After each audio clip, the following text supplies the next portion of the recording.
Game 2 of our WRCL doubleheader in the playoffs, in the semifinals, that is. We have one more game after this game concludes, but right now we're going to focus on the 3-seed B2 Bulls as they do battle with the 2-seed Premier Ohio. I am Nathan Smee on the call for you this afternoon in what should be a great clash between two teams who are fighting for their way to the WRCL championship game. In the first game, we had an upset. The 5-seed and newcomers to the league, the Mountaineer Lumber Company, took down the 1-seed Stark County Terriers 6-5, courtesy of an RBI from Rico Levac. An excellent game from him. He was responsible for 3 of the 6 runs that ended up scoring for the victorious team, Mountaineer Lumber Company. We will see them again in the championship game, which should start now, given the delay in this game, at around 5 o'clock.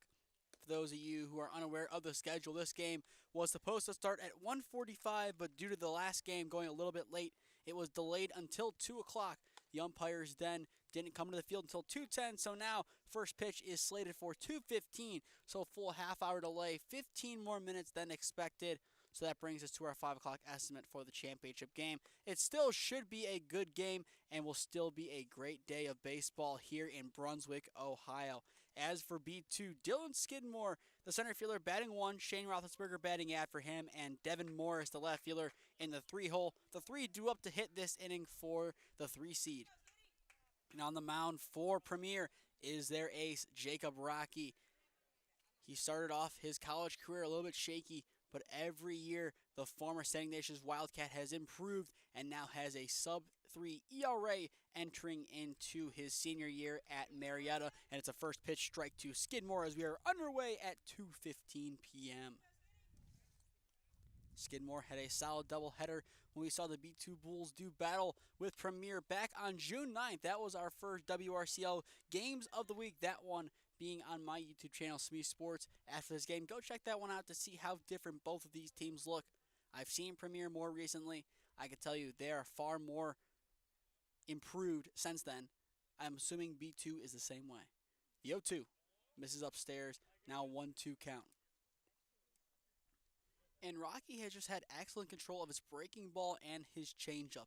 Both of them working perfectly. When he's up in the count, he's able to throw them in and batters chase. He has had over 5 Ks in each of the games that he has pitched that we have broadcasted. The 1-2. Ground ball left side, tries to poke it through. Clavijo scoops the throw. Not in time. A dive from May keeps it in front, but it's an infield single for Dylan Skidmore to get B2 on the base path. That's the ideal start for the Bulls at the sticks. Clavijo did a nice job chucking it across the diamond. May, an excellent stop, but not enough to get the out. And now, up steps Shane Rothlisberger, the shortstop, had plenty of putouts in that doubleheader. He looks to make an impact early on in this game. The rising junior at Marietta will face his teammate in Rocky. The pitch. Bunt being shown, pulled back, misses just off. Skidmore, the sophomore at Mercyhurst, stands at first base. Could we potentially see a steal? Ed Ramos behind the dish has a hose for an arm, so it might be only used sparingly if we see B2 steal at all. Rothlisberger fouls that one away. Rothlisberger went to Kenston High School, was, I believe, just not a part of the championship winning team, left before they won, a 3-year letter winner for them, and was a 2022 baseball NEO BCA All-Star Game attendee. In 2023, that's when they won the title, so very unfortunate for him that his graduation year was just before the Bombers ended up winning their state title in 2023. In the on-deck circle is Devin Morris for B2. And as well for Premier, they're a little, let's just say, depleted in the pitching department today. I believe they have 3 arms on deck today, including Rocky. Rothlisberger chops it into left field in the air, and it's caught by Masiak for out number 1. So now that Premier has the first out recorded, we can take the time and set their defense. On the mound, Rocky behind the dish, Ed Ramos. May over at first base, Brazaitis at second, Clavijo at short, Patchett at third, and from left to right in the outfield, Masiak, Amos, and Gaspar. Rocky's first offering to Morris is fouled over the netting. Nothing in one count to begin this at-bat on the left fielder.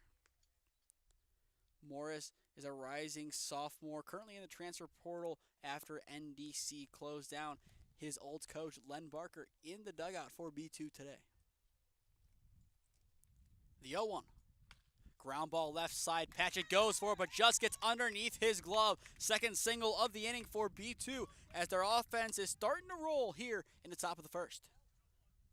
Now up steps Dylan Gamber, the catcher, as he's in for his first cuts of the ball game. The rising junior at Gannon went to Mayfield High School, was a 3-year letter winner in baseball and wrestling, and as a senior helped Mayfield to a 14-13 record, batting .341 with 17 RBIs. He had 5 doubles and a home run on top of it. Went 30 for 88 with 16 walked and was a 2022 first team All Western Reserve Conference honoree and a third team News Herald All-Star honoree. He has a runner at second and first to work with one away. The pitch from Rocky, fouled away into the netting.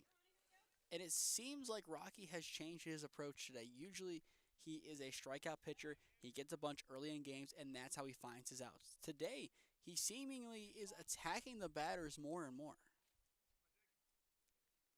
Maybe it's just to try and give him some longevity in this game given the pitching situation, but still a little uncharacteristic to see him going for more of an attacking approach. But still, with his talent, he's going to get some swings and misses, and there it is on display. Now an 0-2 count on Gamber. Jacob Barker awaits in the on-deck circle for B2.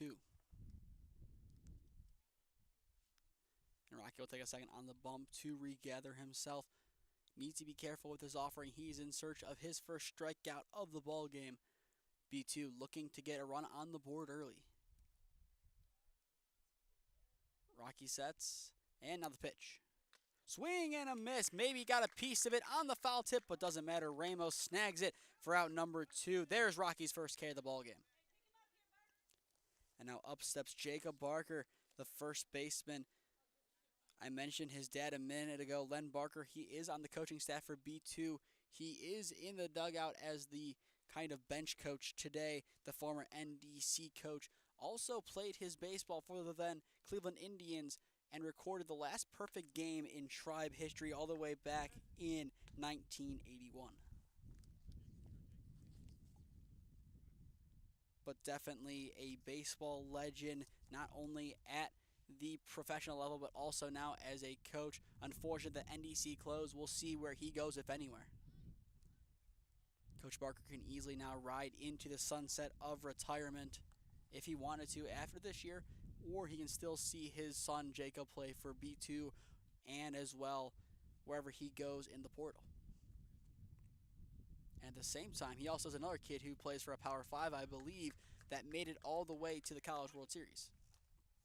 That is why he was not in the house when we saw B2 take on Premier on June 9th. Rocky looking to get out of the inning unscathed, looking for the pitch call. Keeps a close eye on Skidmore and deals. Swing and a miss. A hefty cut from Barker as he went outside. 2-2 count on the first baseman. A little poke might be enough to open the scoring. Rocky will set, checks over that back shoulder once again. Runner breaks the pitch. Popped up to the right side. It's in play over at first base. May goes for it. He loses it. Called off by Gaspar, who makes the play in right field to retire the side. 2 singles in the first. Not enough to put a run across home plate for B2. Middle of 1 in Brunswick. 0-0 is your score with Premier up to bat when we return.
home half of the first here in our second semifinals clash in the WRCL Playoffs. In the first game, the Mountaineer Lumber Company took down the Stark County Terriers 6-5, and now the winner of this game will do battle with the 5 seed at 4:30, but now probably 5 o'clock. Just kind of an estimate. We don't know when that game will start. Just know, rule of thumb, 30 minutes after this game concludes is when the championship game should begin.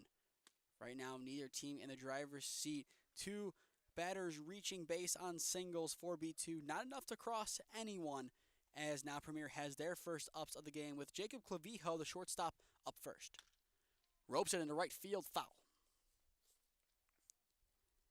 Clavijo is a rising sophomore at the University of the South in Tennessee. Went to Mill Creek High School and had 1 at-bat this past college year. He looks to get a larger role in the team his sophomore year.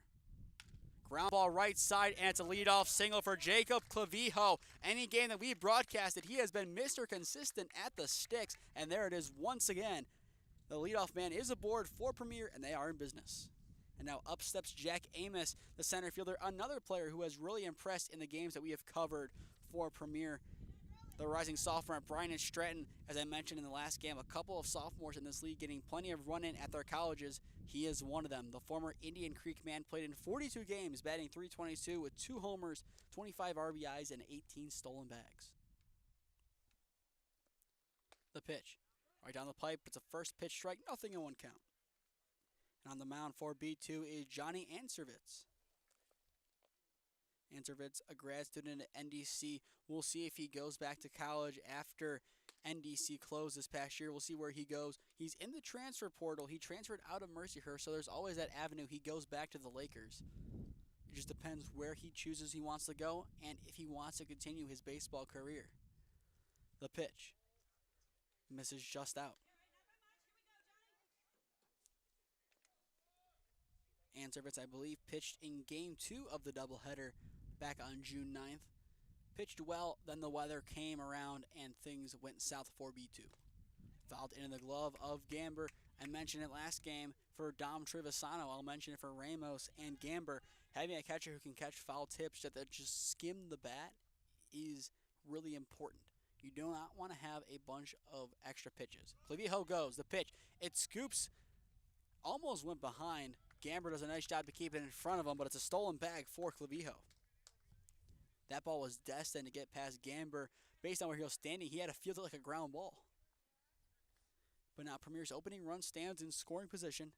Amos, plenty of power, has an opportunity to score the first run of the game. Anservitz full set. Clavijo dances at second. The pitch. Skied well out of play. In the on-deck circle for Premier is Brady Masiak. He can do plenty of damage as well. This is kind of where we get to the heart of the lineup with Masiak, Gaspar, and Patchett. In this case, the 3, 4, and 6 hitters. The pitch. It's a well outside. It's a walk for Amos. The first 2 batters reach base for Premier. And now up steps the power hitter, Masiak. You can say most of these kids are power hitters. Masiak has an extra little pep in his swing. He can tank the ball, but if I'm not mistaken, did not have any home runs in his 50 games at Walsh this past year. But he also batted .318 with 27 RBIs and 4 stolen bags. He played his role perfectly for the Cavaliers. Anservitz sets and delivers. First pitch strike on the outside corner. Nothing in 1 count to begin this at-bat on the grad student. Masiak, the lefty, played his high school ball for North Royalton, maybe 20-25 minutes away from here. Same spot from Anservitz, same result, now an 0-2 count. 2 good pitches from Anservitz. Maybe in the outside corner where Masiak doesn't want to make an offering. Now he has to. He has to protect. Even if you don't like the pitch, foul it away. The 0-2. Swing and a miss. He gets Masiak swinging on 3 pitches for out number 1. That's the first K of the ball game from Johnny Anservitz. All 3 pitches were in the same exact spot. He knew he didn't like the spot, so Anservitz once again went back to that outside corner on strike 3 It worked perfectly. A beautifully called at-bat behind the dish by the catcher Gamber. Swing and a miss, a hefty cut from Gaspar, not enough to make contact, nothing in one count. Gaspar played his high school ball at Strongsville, played in 46 games this past year, batting .260 with 7 homers, 37 RBIs, and 7 stolen bags. That pitch misses well upstairs.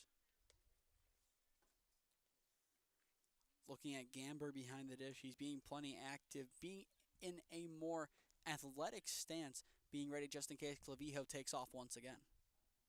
Clavijo thinking about it, gets somewhat of a jump. The pitch, ground ball right side of the infield. This could be trouble. The lip of the grass almost took a victim, but a nice job by Miller to keep his composure and throw to one for out number 2. The lip of the grass has been taking victims left and right this season. It has a nasty speed up to it where the ball just launches in the air, and as a fielder, you have to stay down on the ball just in case it stays low, but also be ready for it to jump up. Now up steps Drew Harvey, the extra hitter. 2 runners in scoring position with 2 away. A base hit would score a run. First pitch strike maybe gifted with the frame, but now an 0-1 count on Harvey. Harvey, a rising sophomore at Walsh, played his high school ball here in Brunswick. Launches that foul ball towards his old high school. In the on-deck circle is Jeremy Patchett. Went yard last time we were here. Him and Ed Ramos, the difference against force. The pitch. This time once again to the right side, but a little bit more down the line foul.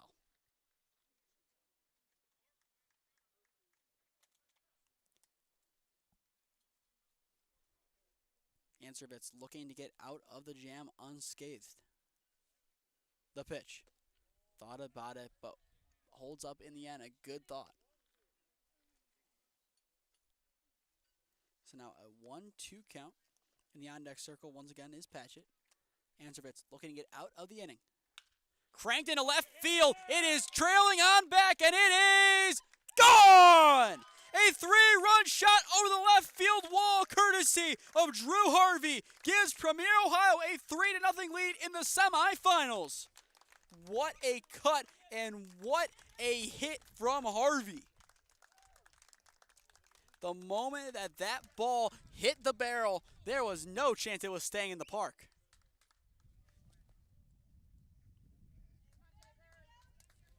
A powerful swing from Harvey, enough to give Premier a 3-0 lead. It just kept trailing back even further, kept going and going. It was not coming back. Patchett thought about it, but holds up. It's a 1-0 count to begin this at-bat. Patchett has the heftiest swing in the league. We saw that last week. He goes up there. His intention is to give the baseball a ride. And with a 3-0 lead in hand, why not? Nice off-speed, goes into the zone to even it up at 1-1. Patchett, the rising junior at Kent State. Tuscarawas went to St. Michael's High School, transferred over to Kent State. Tuscarawas from Chesapeake College, where he played 18 games, batting .189 with 1 homer and 12 RBIs this past year. That pitch misses upstairs from Answervitz. The 3-1 count on Patchett. Reed Fleming, the designated hitter, awaits in the on-deck circle for Premier. The pitch. Ground ball right side of the infield, back to Miller, and the lip of the grass gives Patchett a single. Once again, the nasty lip of the grass does some damage, and B2 once again feels a little bit short done. But a good hit from Patchett, found the gap on the right side, and found the basically ramp in the grass that propelled the ball well further than it should have gone. And now in the outfield, we're trying to find the home run ball. I'm seeing this right now, kind of off the screen. They have a B2 bull looking for the ball, I would assume, and they can't find it. It was tanked. Yes, he is definitely looking for that baseball, and there is no read on it. That thing cleared the fence by a good now 50 feet. That one runs inside on Fleming. Baseball players know how to find baseballs. If you can't find one at the college level, the ball must be gone. That's just how far it was hit. Impressive from Harvey. Swing and a miss. A hefty cut there from Fleming is enough to retire the side. The second K of the inning from Ansrovitz, but not before Drew Harvey gives a baseball a ride and says goodnight to it. End of one in Brunswick. Premier leads it 3-0, and it appears the baseball has finally been found in left field. B2 will be back at the sticks when we return.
Top of the second inning in Brunswick in this WRCL semifinals clash between Premier Ohio and B2. As of right now, is the 2-seed Premier in the driver's seat up 3-0, courtesy of a 3-run shot from Drew Harvey over the left field fence.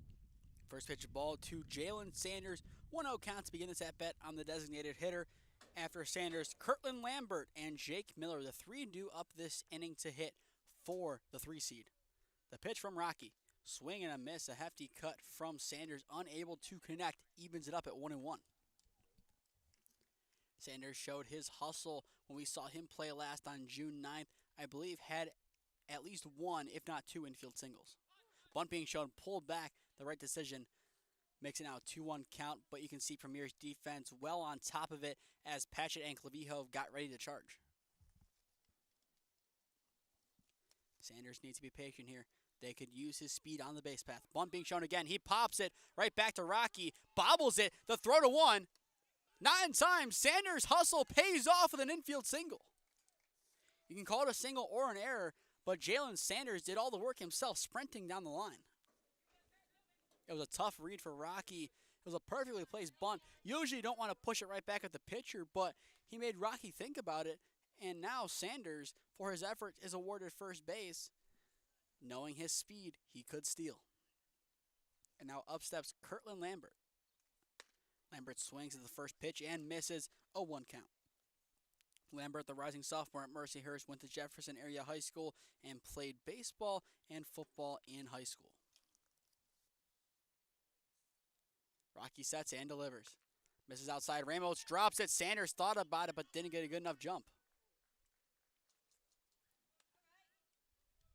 On the base path, it's one of those mental things. If it's past you had to commit in a split second, you're either going to stay put at the base or you're going to attempt to take second, third, home, whatever bag it is. It needs to be a split second decision, and in these playoffs, every little thing is going to make a difference. Just misses away. A good spot there from Rocky, but just not getting the call. And Sanders as well, looking at stolen bag numbers. He had 3 stolen bags this past year. He's in the transfer portal. Now he breaks, swing and a miss. Ramos, the throwdown goes wide to left. Sanders is in easily with a stolen bag this time around. This summer has always been about finding a home for next year, and Jalen Sanders has put some good film on tape.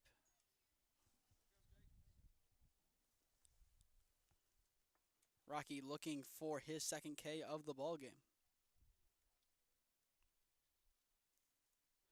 Keeping a close eye on Sanders. He delivers. Swing and a miss. He gets it on the inside corner. He gets out number 1, courtesy of a swinging strike. So Rocky now has matched and Servitz's efforts with 2 strikeouts, and now up steps Jake Miller, the second baseman. Miller, the rising sophomore at Owens Community College, went to Riverside High School, played in 20 games this past year, batting .296 with 12 RBIs and 1 stolen bag. As a freshman, he looks to get an even larger role as a sophomore. The pitch. Runs inside, Ramos snags it. It's a 1-0 count. Premier right now just needs to keep a level head. They're in the driver's seat, but they can't get too cocky. They can't get too comfortable. They need to understand they lead right now, but this game can easily change. Just because B2 hasn't scored much on this field against them in their doubleheader they played, I believe it was 3 runs combined, doesn't mean that today won't be different. Looking back to the last game, Mountaineer Lumber Company hadn't beaten Stark County all season in 4 attempts. 5th time was the charm. Every play, every inning, every mistake will make a difference in the playoffs. And that is what we saw back in Game 1. The pitch from Rocky. Skied and out of play. Getting a little bit cooler here as the wind continues to pick up. It's been a wind tunnel today here in Brunswick, as it usually is. It's a nice field. Unfortunate with the wind the way it is. Beggars can't be choosers. It's a nice field. We deal with the wind. The pitch from Rocky. Once again, hit out of play. I believe that's Brady Maciak's dad going at the foul balls.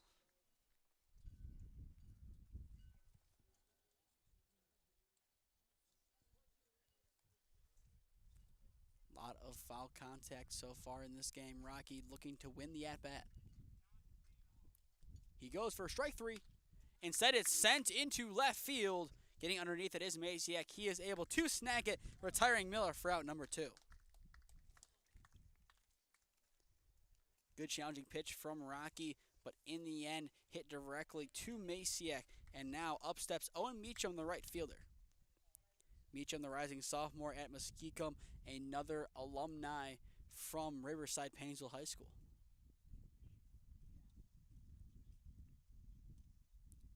Rocky sets and delivers. Fouled once again. It seems like most of the foul balls that Rocky is causing go into the same spot right behind us on the walkway. For those of you who know Brunswick's facility and don't know where the bleachers are, it's a cement pad off to my right where I'm at the end of the bleachers. There's a walkway. That is the walkway where it's hit. Sanders breaks the pitch. Ramos throws down the tag. Not in time. Another stolen bag for Sanders. He had just enough of a jump. An excellent chuck from Ramos. Not enough in the end. Sanders stands 90 feet away from being the opening run of the ball game for B2.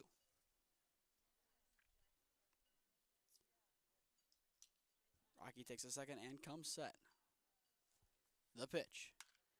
Cranked into center field, still going on back. Amos gets underneath it and snags it to retire the side. Sanders gets aboard with the leadoff single. 2 stolen bags later, he stands at third. Not enough for him to cross home plate. Middle of 2 in Brunswick. Premier leads it 3-0.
Bottom 2 here in the WRCL semifinals as Premier takes on B2.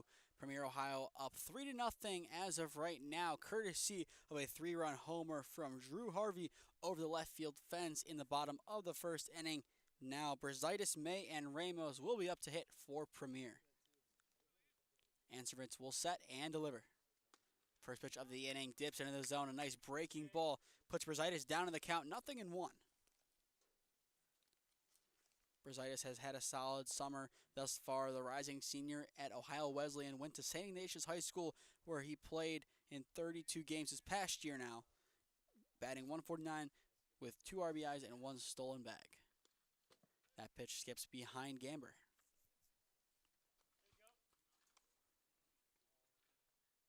Brazaitis just looking for an opportunity to really cement his role with Ohio Wesleyan and give him a chance to really get a good run of games. And he's been fighting for that opportunity here with Premier and has really earned it down the stretch. Going back to the B2 doubleheader, he played only in Game 2. Now, since then, in each game we covered up Premier, he has played. Swings and misses at that pitch. Ansevitz looking for his 3rd K of the ballgame. The pitch. Fouled away. Another example of good foul contact. Brazaitis trying to stay in this at-bat. Just need to straighten out the ball. Premier doesn't need the runs right now. They just need to keep their foot on the gas. I said it about Stark County when they were up by 2. I'll say it about Premier up by 3. They need to keep their foot on the gas. Breaking ball misses out. Brazaitis reaches courtesy of a leadoff walk. And now up steps Dylan May, the first baseman. Can Premier keep this rally going? They have looked stellar thus far. A run rule would definitely go a long way in saving arms in the bullpen, and as well making sure that players don't really have to play too much today, as they still have another game directly after that. The Lumber Company has the benefit of having rest in between games. May, the rising sophomore at Lake Erie College, went to Riverside, was a first-team All-Western Reserve Conference member in 2022. He led Riverside to back-to-back conference championships in 22 and 23, with a 3-year letter winner and captain, and a 2-year letter winner for football, and as well a conference champion in 22. This time around, he flies out to right field and is retired for out number 1.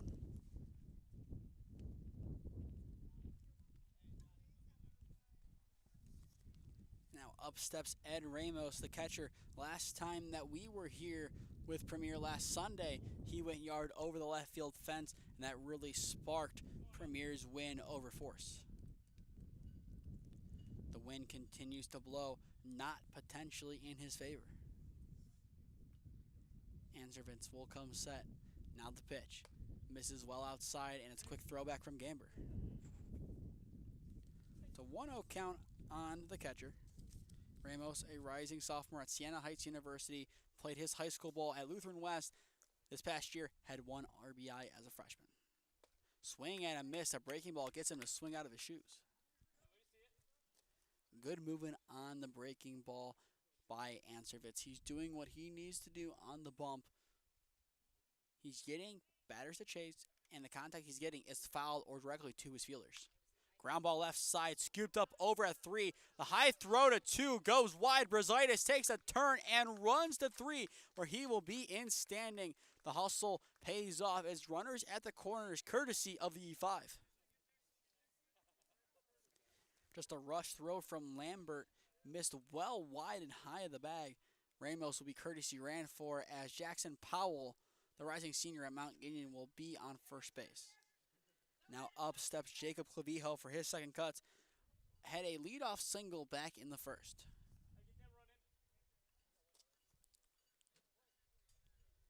Powell has speed. We could potentially see him take off.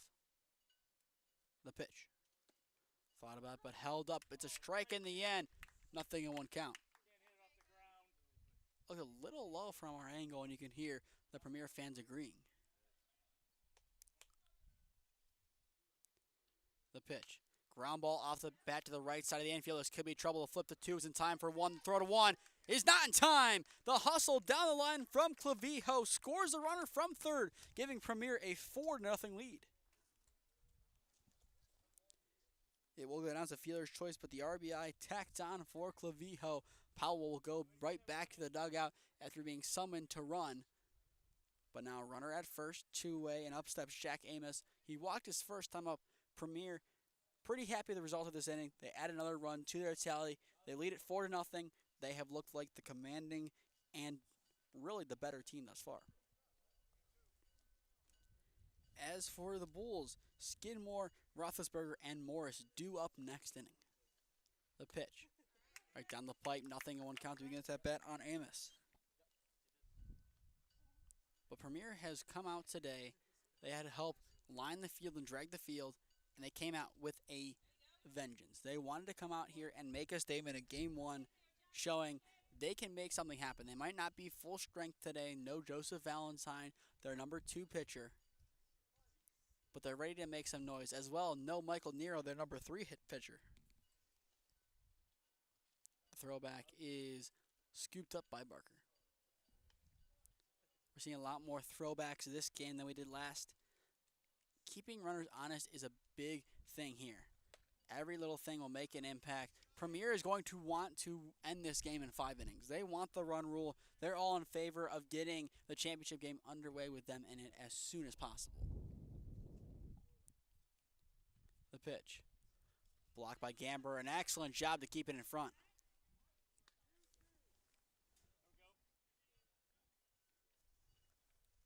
In the on-deck circle for Premier is Brady Maciak, who struck out his first time up.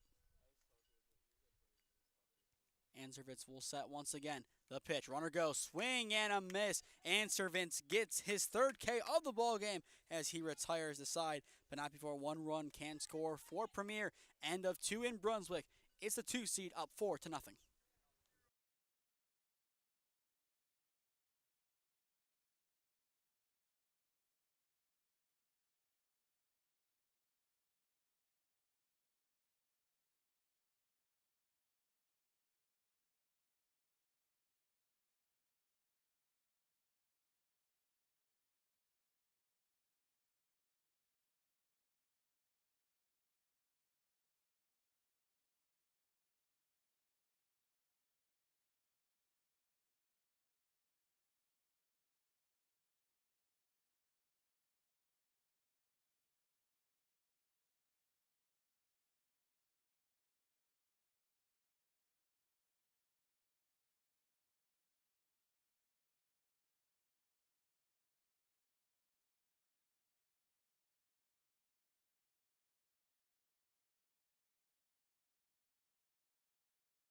Premier Ohio dominating through 2 innings of play in the WRCL semifinals as they lead it 4-0 over the B2 Bulls. I am Nathan Smee, the call for you this afternoon. If you're just tuning in, as we're in the top of the 3rd inning, and it's the top of the lineup for B2, due up to hit, starting with Dylan Skidmore, who had a base hit in the first at-bat of the ball game.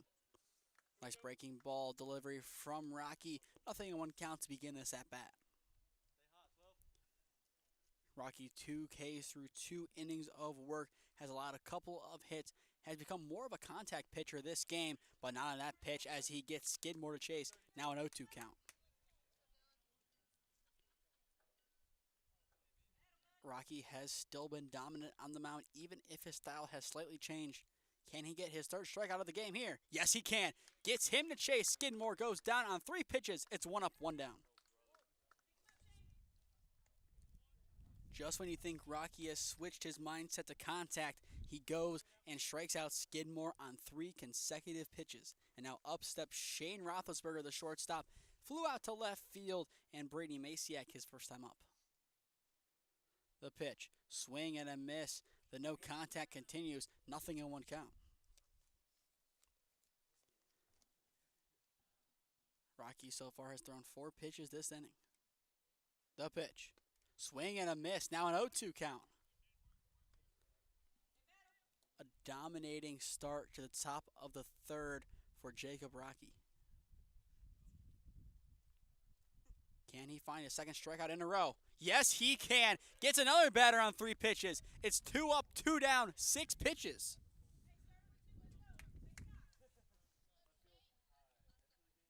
In the back of our minds, we know what potentially could happen here. We're not going to say it. We're not going to jinx it. Look at the situation. 2 outs, 6 pitches, all strikes. Take a second to think. The pitch from Rocky. 7 for 7. Can Rocky do it? Needs 2 more pitches. He nods and will come set. The 0-1. Cranked into right field, well in the air. Getting underneath it is Gaspar in right, calling off Amos. And the end, Amos, it appears, calls him off. No matter what way it went, it retires aside. Rocky, so close to an immaculate inning, we'll take a 1-2-3 instead. We go into the home half of the third. Premier up 4-0.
Bottom of the third inning here in Brunswick, Ohio. A beautiful Saturday afternoon for baseball, and it's been a fun day thus far. In Game 1, the Mountaineer Lumber Company took home the victory 6-5.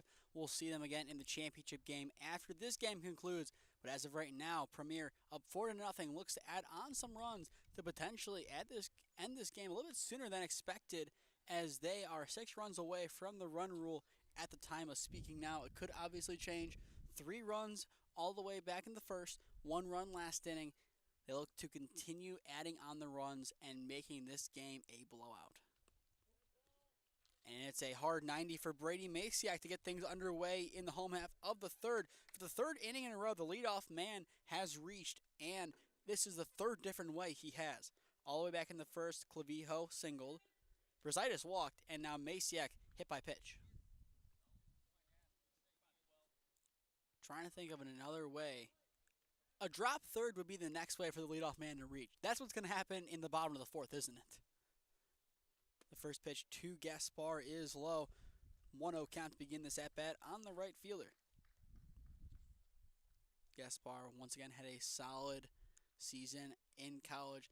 Will look to continue to put some good film on tape to end 2024. Summer League does get a bid to the NABF World Series. Unfortunately, Premier can't go. Stark County will be going, and I believe if the result holds, don't quote me, I think the Lumber Company is able to go then.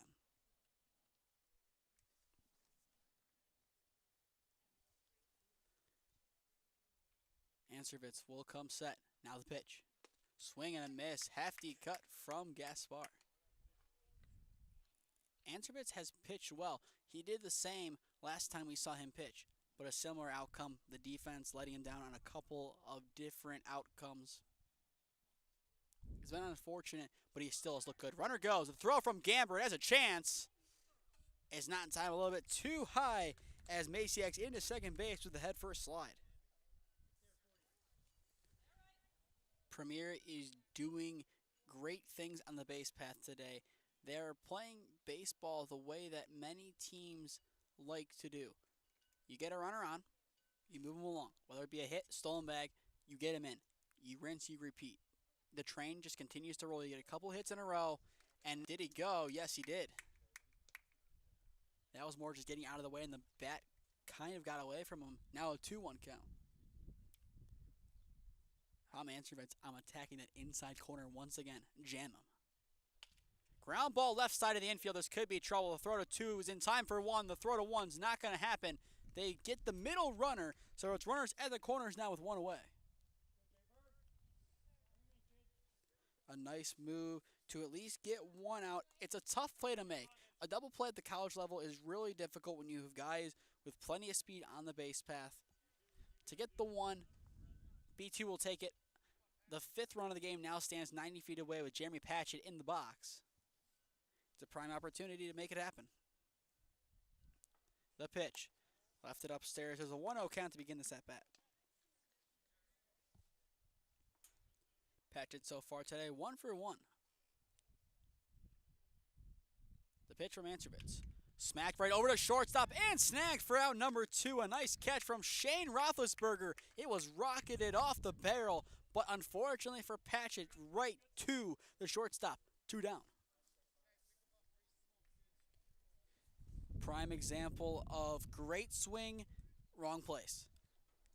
The MLB, the show equivalent of a perfect being caught right up the middle. Now up steps Reed Fleming, 0 for 1 today with a strikeout. Goes into right field, foul. Maciak still awaits at third base. Over at first base is Harvey. Premier really wants to put a run on the board this inning. Once again, I said it for Stark County, not out of necessity to get a lead. They want it just to keep their foot on the gas. The pitch. Left it inside, but just clips the corner. Looked a little inside, but just got the generous gift. Maybe a little bit of a frame, but now an 0-2 count on Fleming. Answerbits looking to get out of the inning unscathed. The pitch. Once again, we'll go foul, this time out of the park. As for B2, Gamber, Barker, and Sanders, the 3 due up in the top of the 4th.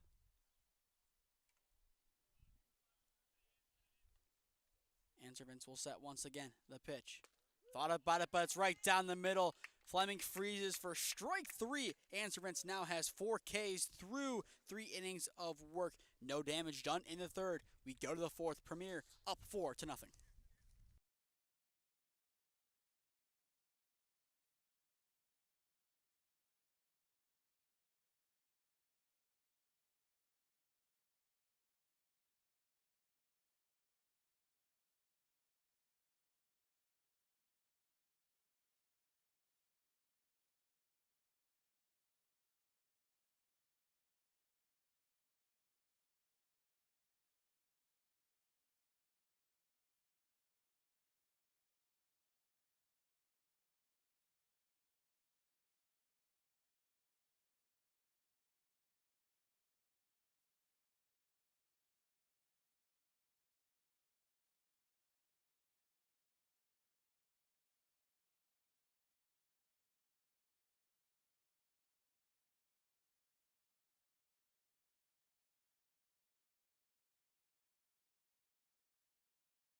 innings in the books here in Brunswick in our second semifinal clash in the 2024 WRCL Playoffs. The winner of this game will take on the 5-seed Mountaineer Lumber Company in the championship game that will take place at the conclusion of this contest. It's Gamber, Barker, and Sanders. The three do up this inning to hit for B2 as they find themselves in a 4-0 hole. No runs crossing last inning. B2 looks to get their first on the board here, and things starting off well. Gamber seeing a couple balls thrown to him. Coach Wisniewski hopes to rely on Rocky for the majority of this game, given the pitching shortage, as they have 3 full-time pitchers and another two-way. So the 3-0 count on Gamber. Jacob Barker awaits in the on-deck circle.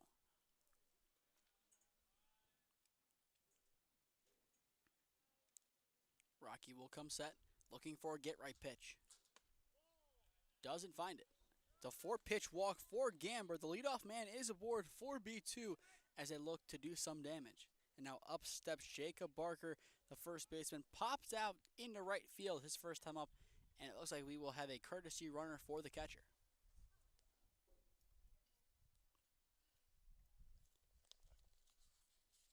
That courtesy runner will be Devin Morris. So it looks like we're going to last out. Now Barker 0 for 1 has a chance to move the runner along. Swing and a miss, goes golfing, nothing in 1 count. Barker needs to be patient in the box. He has the tools to make something happen. Just needs to be patient and wait for his pitch. The 0-1. There's the patience. Leaves it upstairs, and that evens it up at 1-1. Rocky so far today, 2 Ks, a little bit less than what we usually would expect to see from him. Actually, he has 3 strikeouts, correction, or 4, but still less than we'd usually see from him. We're used to seeing him in the 7 to 8 mark at this point in the game, but today has gone more with contact, getting the outs.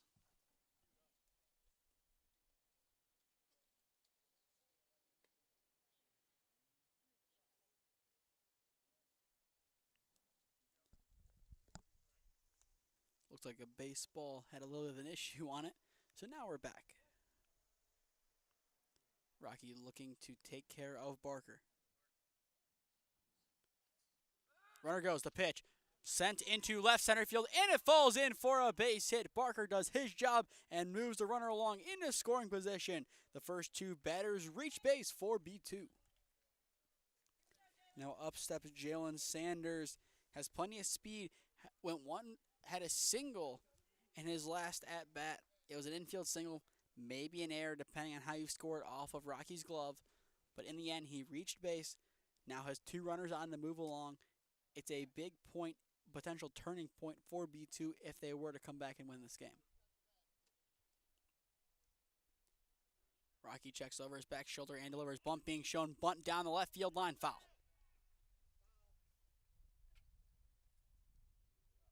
So now an 0-1 count on Sanders. Wouldn't be surprised to see him attempt to lay down the bunt once again. Rising junior in the transfer portal went to Solon High School, and this past year in 25 games played, he batted .311 with 10 RBIs and 3 stolen bags. After Sanders, Kurt Lambert, the third baseman, would be due up next.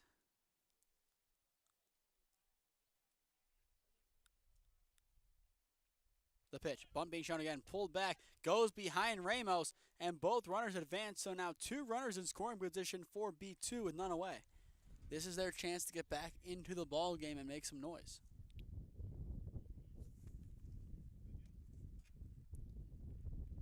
Sanders' job in the box becomes even more vital. Maybe now he takes a swing and tries to put the ball into the outfield. Even a flyout would most likely score a run. The pitch, fouled away into the netting. So now a 1-2 count on the designated hitter. Rocky looking for out number 1.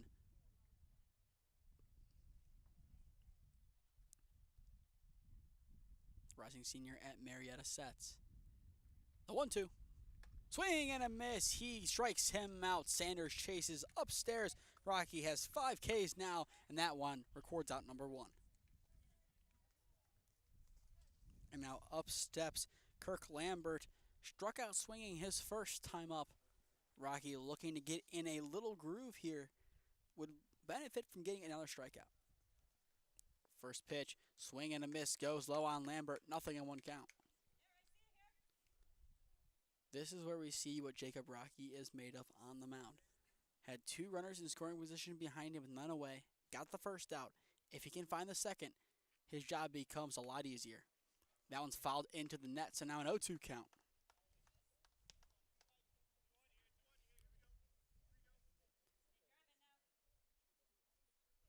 It's a big pitch for Rocky. He's looking to as well keep his pitch count low if he is to go the distance in this game. It's an 0-2 count. The pitch.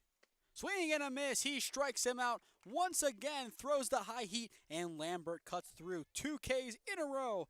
Now Rocky has 6 strikeouts through 3 2/3.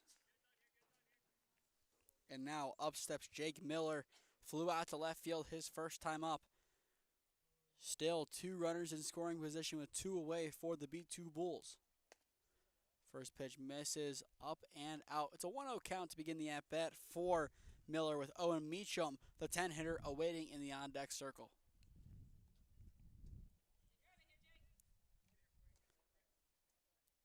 Rocky looking to finish the job. The pitch. Good hold there from Miller in the box, makes it now a 2-0 count. Patience is key at this point in the game. B2 has 2 runners in scoring position. If they get the right hit, it's a 2-run ball game. If they don't do anything, it stays a 4-run ball game. They want to make sure they are putting their best swing forward. Now 2-1 count, the high heat once again chased that. As for Premier in the home half of the inning, it's the 8, 9, and 10 hitters due up with Brazaitis, May, and Ramos coming up.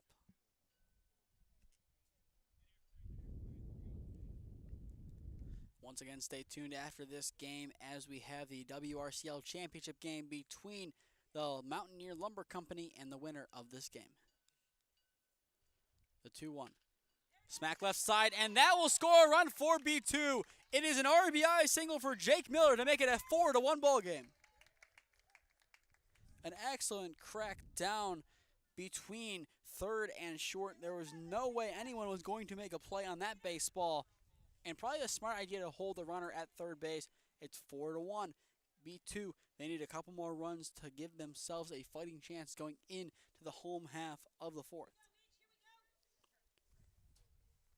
Owen Meacham's time to make an impact. I believe he had an RBI last time out against Premier on June 9th.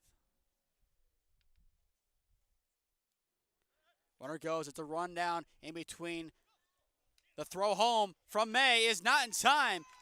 The tomfoolery between first and second base works to make it a 4-2 ball game. What a gutsy call from Coach Garcia and the B2 Bulls, but it paid off in the end. And more importantly, the inning will continue.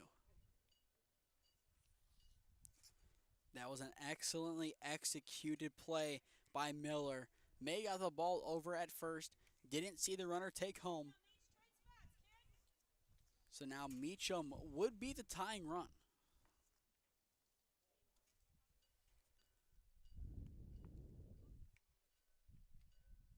Rocky sets and delivers. Swing and a miss, a hefty cut. Even if Meacham doesn't score here, the job has been done. 2 runs scored. It's a 4-2 ball game. It's manageable. That's what I've been saying all year. You don't need to get every single run right away. You can work at it. Rocky now, his task is to get out of the inning and let his team regroup.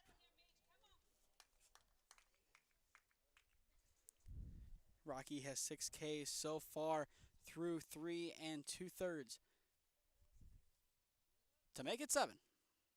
Ground ball chopped high to the left side. Patchett gets it. The throw across diamond to May is in time. An excellent stretch and an excellent throw across the diamond from Patchett. Retires aside. The lip of the grass doesn't get the best of him, but nonetheless, 2 runs score. Middle of 4 in Brunswick. Premier leads it 4-2.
Bottom of the fourth inning here in Brunswick in Game 2 of the semifinals. The winner of this game will take on the Mountaineer Lumber Company, who are starting to make their way back here to Brunswick High School after taking down Stark County 6-5, courtesy of an RBI single from Rico Levac all the way in the 7th inning of that game. That was a great back-and-forth game.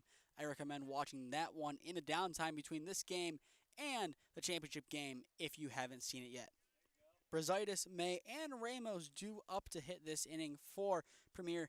They gave up 2 runs. They're still up by 2, but they do not want to let off the gas. They want to keep momentum going in their favor. We saw for Stark County, they led by 2 a couple of different times, but in the end, it was the Mountaineer Lumber Company who got the win.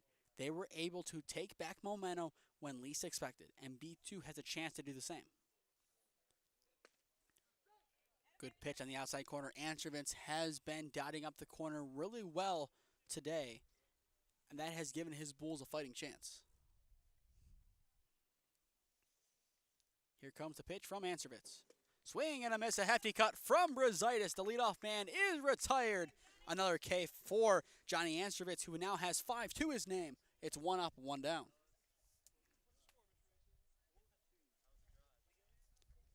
And now up steps Dylan May, the first baseman. Flew out to right field his first time up. The pitch. Cranked up the gut, and it's a 1-out single for Dylan May, who just hits the ball off the lip of the grass going into the outfield.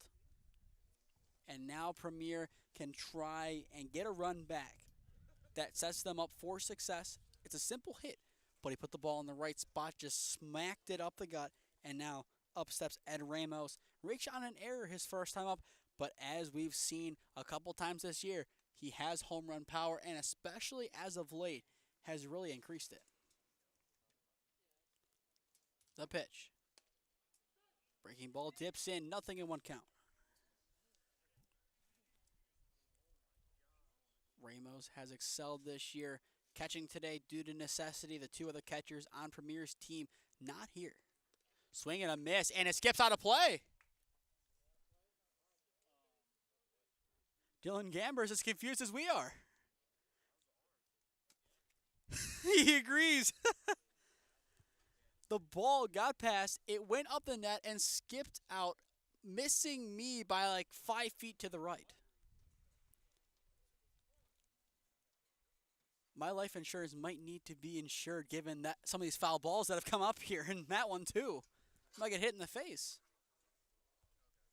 Swing and a miss, and that will retire Ramos. It's 2 up, or correction, it's 2 Ks this inning from Ansrovitz for out number 2. A little bit of, a little shaky scenes here. Brunswick, it's a very nice field. My safety has been questioned a couple of times due to foul balls, due to balls skipping off the netting. There is some concern, yes. And now up steps the leadoff hitter, Clavijo. First pitch misses low. 1-0 count to begin this at-bat. Clavijo so far today grounded into a fielder's choice. Had a single, an RBI, and a stolen bag. A solid day for him. The pitch from Answervitz. Smacked foul down just past the Premier bullpen. Still no action in it. It appears Rocky will be sent out for the fifth.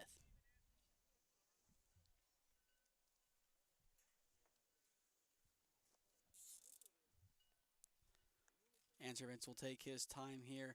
Has all the time in the world. Still a runner at second with 2 away. The pitch.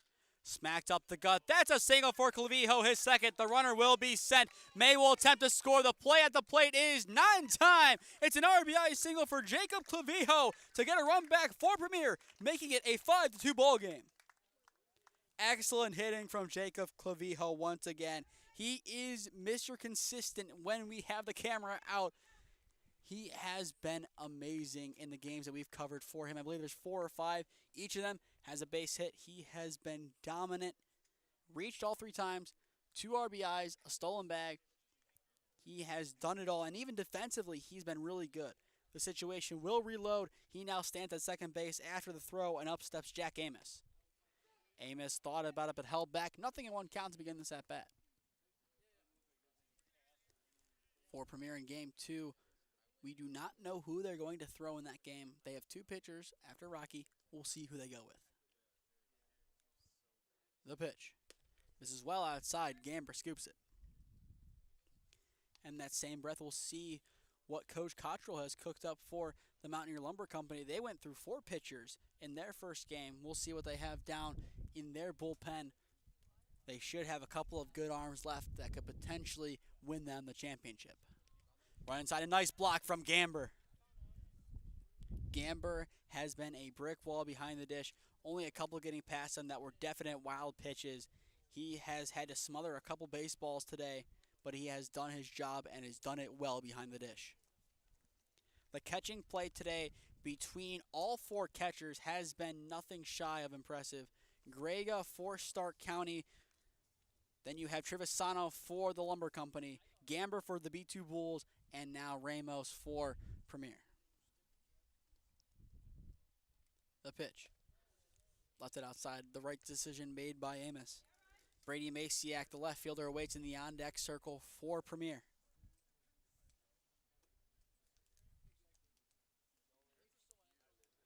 Clavijo dances at second. The pitch. Misses just upstairs. And that will result in Amos walking for the second time today. 2 on with 2 away, and Maciak will get another chance at things. A strikeout and a hit by pitch to his name thus far. In an ideal world for Premier, they get the runs back that they surrendered and add 1 on top.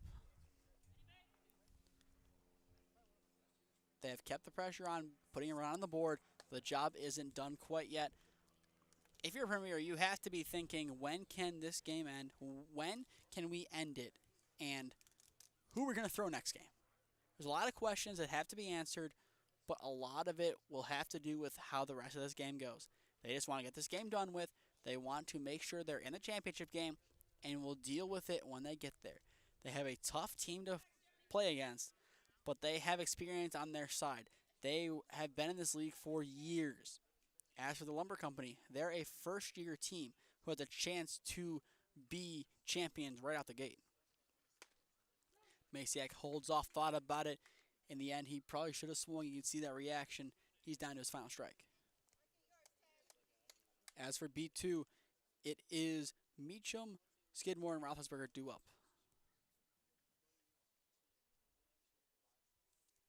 The pitch. This is well outside. Nice snag by Gamber.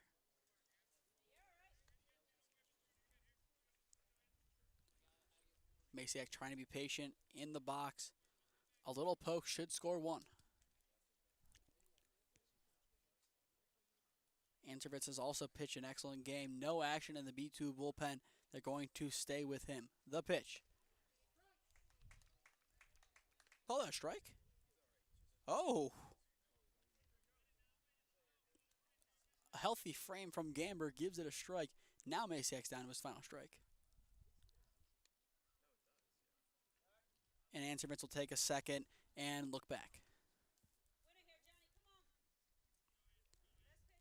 Answer 6 Ks through 3 2/3 innings of work, just trying to get B2 back to the sticks, only down by 3. The payoff. Swing and a miss. He strikes Masiak out. Maybe got a little piece, but doesn't matter. Gamber snags it. But now they're going to say no. They're going to say on the tip, Gamber didn't get it. So he did drop it, and there it is. I mentioned it last game.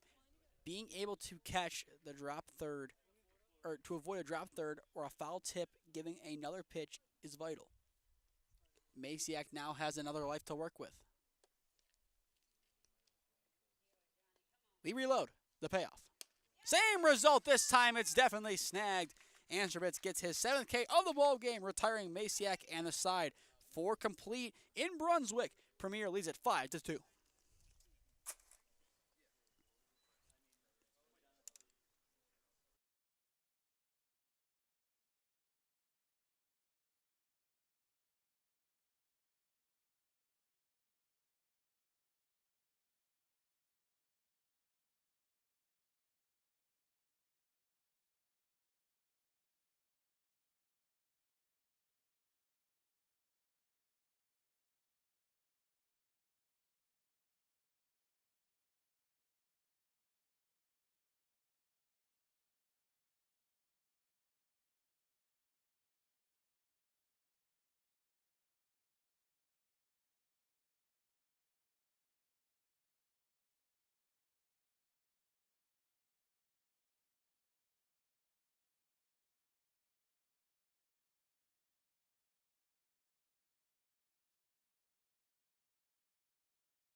Top of the 5th inning in Brunswick, and it's still all to play for. Premier up 5-2 over the B2 Bulls with a chance to play the Mountaineer Lumber Company in the WRCL Championship game on the line. If you're just tuning in, I am Nathan Smee on the call for you this afternoon in what has been a great game thus far, especially for Premier.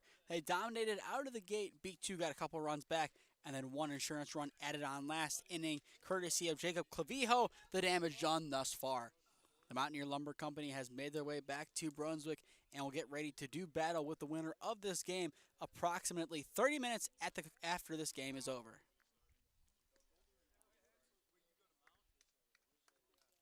Right now, Premier in the driver's seat to be in that game. It would be an interesting matchup to look at. The Mountaineer Lumber Company versus Premier. Pitching-wise, you'd say Premier has the edge, but looking at their bullpen, they don't have many options, so there's a chance that depending on what other arms were saved for the championship game, the Lumber Company has the edge there. A lot of talented hitters in this team, but Rico Levac can be a one-man wrecking machine. Same thing with Bryce Holt, and same thing with a bunch of other guys in that team. They look to be dangerous. There's a reason why they're here as a first-year team. It'll be an interesting debate to kind of have during the game of who would be favored to win in that game. Right now, I feel like it's a 50-50 chance whichever team gets there. Now, if B2 gets there, looking at the way this game has gone, I feel like Mountaineer Lumber Company would be favored to win that game and avenge last weekend's doubleheader. The pitch. Misses out. It's now 2-2 count Rocky so far today. 6 strikeouts. Usually more of a strikeout pitcher, but today has gone more on the contact end of things. The pitch.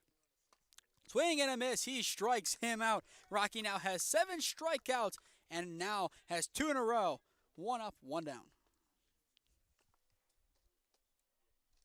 And excellent pitch there from Rocky, finding his spot and getting the swing that will help him get to where he needs to go. And now we go back to Shane Rothlisberger, the two-hitter. First pitch, hit foul. So potentially a bunt we could see again here from Rothlisberger. Getting runners on is going to be a big thing for B2. Just moving the runners along. We saw that last game. Both teams did an excellent job of getting runners on base. It's just making something happen with those runners on base that was a struggle.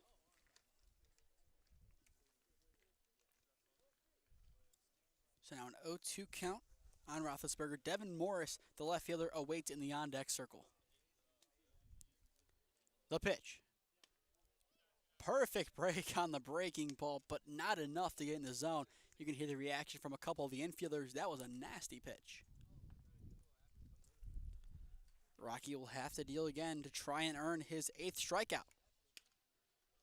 Popped in a shallow center field, and it drops in for a one-out single. Rothlisberger does his job. Now he's going to 2. The play is not in time. That might be the shallowest double we've ever seen. How did he get into second base? Rothlisberger now in scoring position. It dropped. They waited, and Rothlisberger sprinted. An incredible use of athleticism that now gives B2 a chance to put a run on the board. And now up steps Devin Morris, 1 for 2 on the day.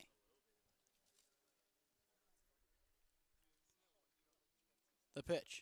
Cranked into center field. It's going way back over Amos's head, and it's going to stay just inside the park. 1 run will score. It is an RBI double from Devin Morris to make it a 5-3 ball game. Here come the Bulls.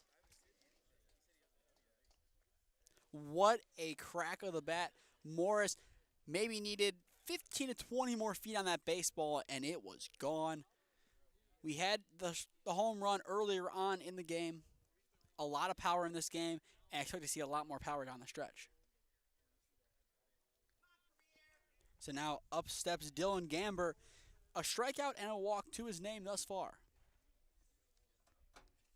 So now he becomes a tying run. Smacked foul to the right side. This game script kind of lending itself towards the first game of our semifinal doubleheader. You have the higher seed coming out the gate looking stronger, and then as the game goes on, the lower seed making some noise. If the game script goes exactly to plan, B2 will be in the finals and have a chance to repeat as champions. If not, we will definitely have a new champion, whether it be Premier, the mainstay, or Lumber Company, who, with a win, would definitely be here to stay.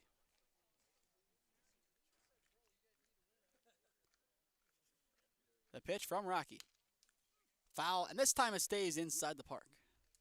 The netting, definitely one of the more dangerous ones in NEO.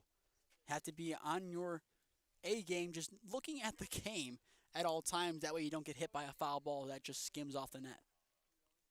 I've had a couple greet me up here in the little perch on the bleachers. Rocky sets, checks over the back shoulder. The pitch. Pops up and foul. Just goes over the Lumber Company players. There it is once again. The foul balls are dangerous here.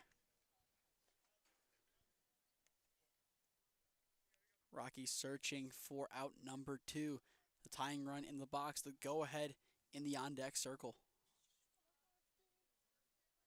The pitch. Misses well outside. And once again, Premier needs to be careful. They could potentially warm up one of their pitchers. It's a chess match at this point. We'll see what Coach Wisniewski has to offer. We'll see what he decides to do. He knows this game really well. Premier is in good hands. Runner breaks. The pitch. Smacked into right field. Will it fall fair? No, it won't. And just out of the reach of May. If that ball would have fallen down the right field line, B2 would see daylight.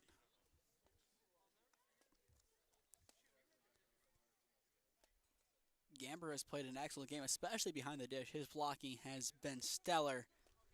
but I think we're all going to remember one play from this game, the one that somehow escaped the netting and just flung out a play that Gamber even looked back and said, I don't know how that happened.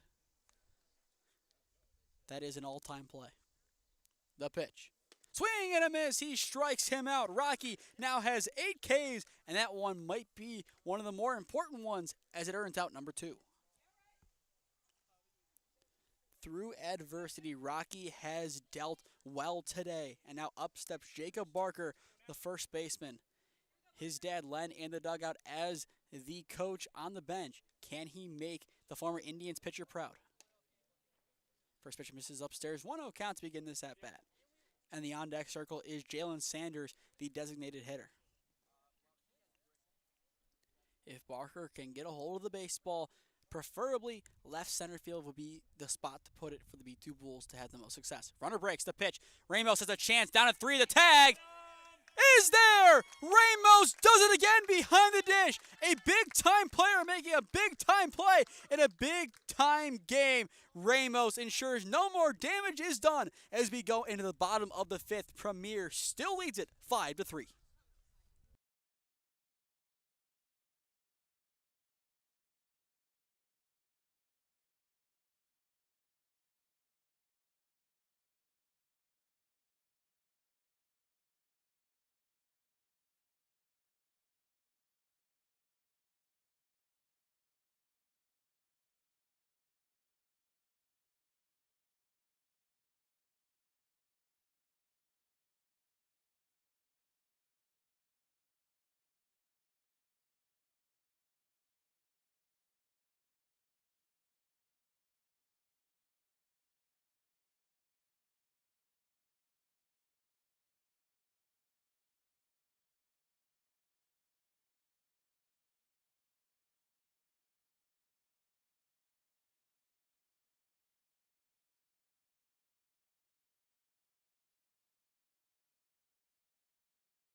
Bottom of the 5th inning in this WRCL semifinals clash between the 2-seed Premier Ohio and the 3-seed B2 Bulls.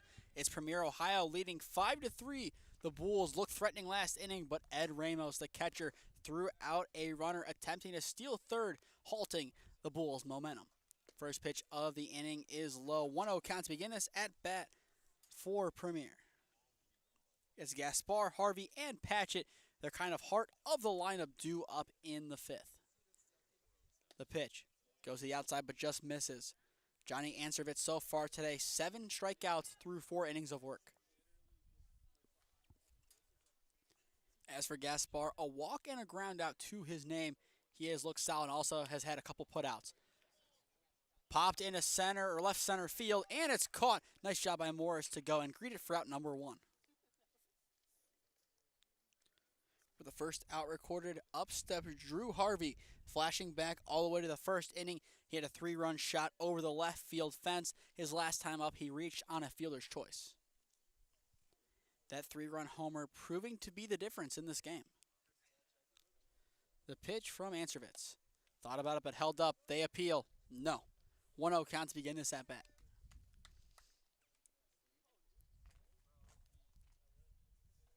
But Harvey last at bat showed plenty of patience. His only real chase was an accidental swing. That one well in the zone will even it up at 1-1. Anterman's wasting no time will deal. Misses inside 2-1 count. Stay tuned after this game for the WRCL Championship game between the 5-seed Mountaineer Lumber Company and the winner of this game, the B2 Bulls or Premier Ohio.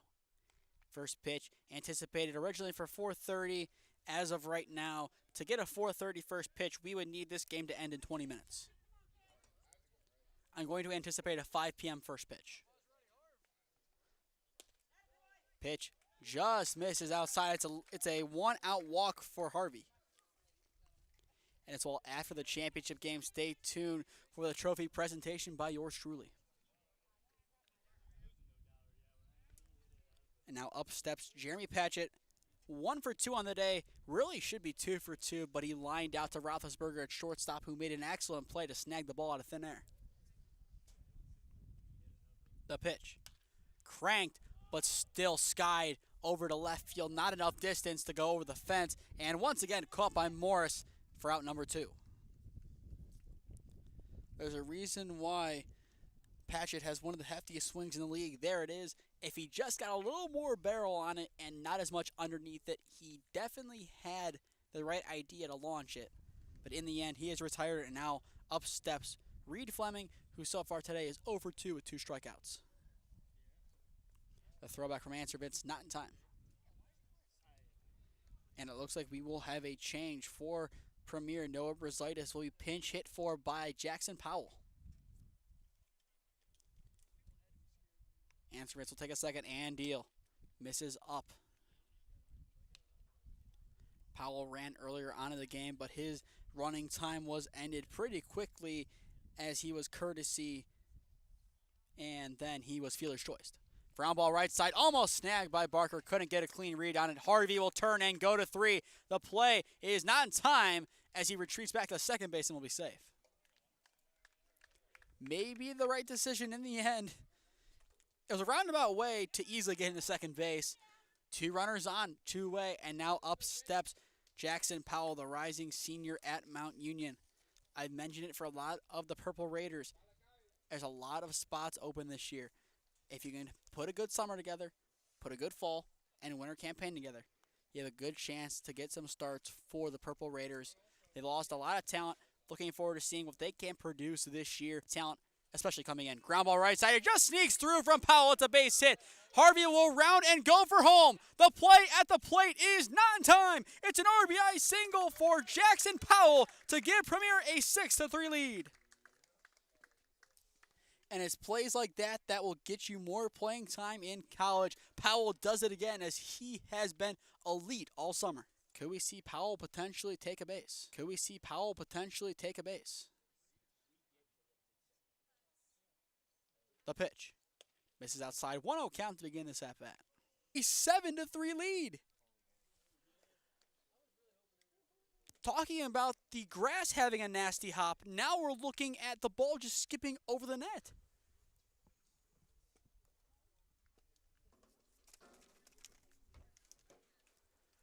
Wow, what a chain of events, making it 7-3. Don't know if we've ever seen that. I don't know if I've ever seen that at any field with the net playing that kind of tricks on people. It's 7-3. It's a 4-run lead for Premier. They're in the driver's seat once again. They still have a runner at second base. Popped up right side. Getting underneath it is Meacham. He makes the play and is able to retire the side, but not before 2 runs can score. 5 complete in Brunswick. Premier Ohio leads it 7-3.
Top of the 6th inning in Brunswick. Premier leads at 7-3.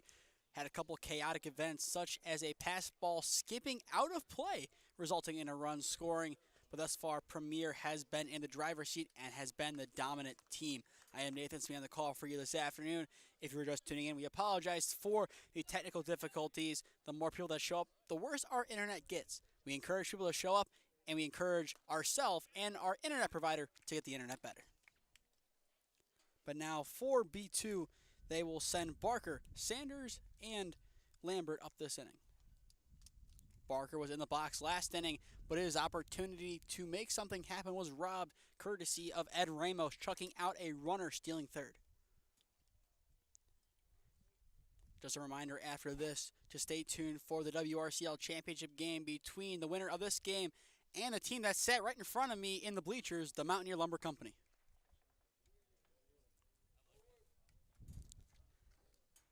They had a great game earlier, taking down Stark County 6-5 in a great upset. Stark County, one of the best teams in the area.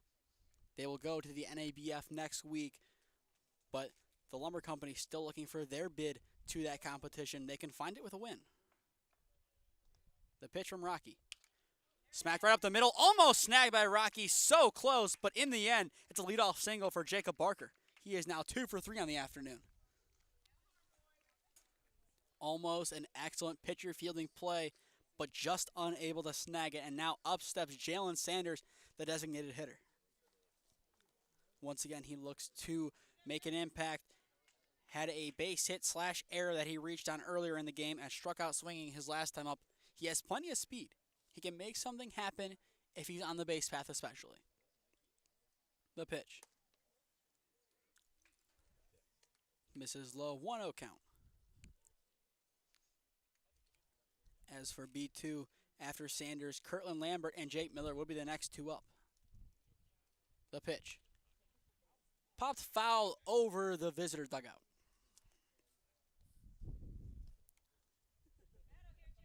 There is now some action in the Premier bullpen.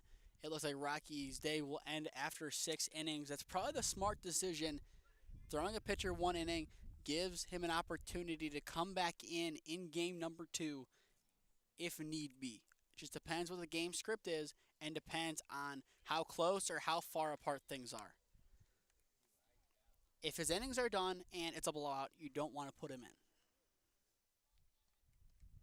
But game 2 is going to be very interesting. Both teams, it's going to be interesting who they throw on the mound. 4 pitchers used from Mountaineer Lumber Company in game 1. Premier, 3 pitchers today, 1 on the mound. So we'll see what Coach Wisniewski and Coach Cottrell have cooked up for their respective sides in the championship game, if that's the result.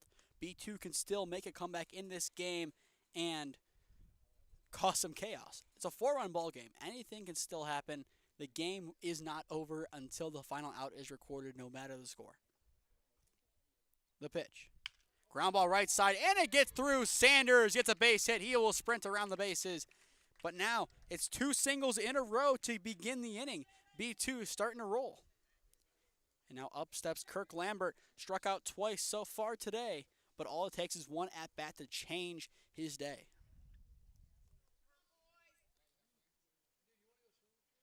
And now time will be called. One of Premier's assistants will go and talk to the pitcher, Rocky, on the mound. This will also give some more time to the pitcher in the bullpen, who, if I am not mistaken, is Henry Mates, the rising sophomore at Heidelberg. He most likely will be the next arm thrown by Premier. To stay up to date on all the games I'm covering, follow Smee Sports on Instagram and SmeeFest2024 on Twitter. To stay up to date on all the action in the WRCL, follow the WRCL on Twitter and stay tuned to the website for updates. And finally, subscribe here to the WRCL YouTube channel and enable push notifications to be notified when we go live. One more game left to go in this season. After this is the championship game. It should be a fun one. And as well, stay tuned after that game for the trophy presentation as I present the winner of the league, the trophy. Unfortunately, Commissioner John Mangelkamp could not be in attendance today, so I've been delegated as the, how do I put this, delegate to hand out the trophy to the winning team along with their t-shirts. The pitch from Rocky. Hit into right field shallowly and caught a nice job over in right by Gaspar to come in and crash it for out number 1. Now up steps Jake Miller. An RBI single his last time up. He's 1 for 2 on the day. 2 runners on, 1 in scoring position. A pass ball will put 2 in scoring position. And then Owen Meacham has a chance for redemption. Still a lot can change in this ball game. Rocky sets, checks over the shoulder. Powell trying to keep the runner honest. The pitch misses low. It's a 1-0 count. For Premier in the home half of the inning, I believe Ramos, Clavijo, and Amos would be due up.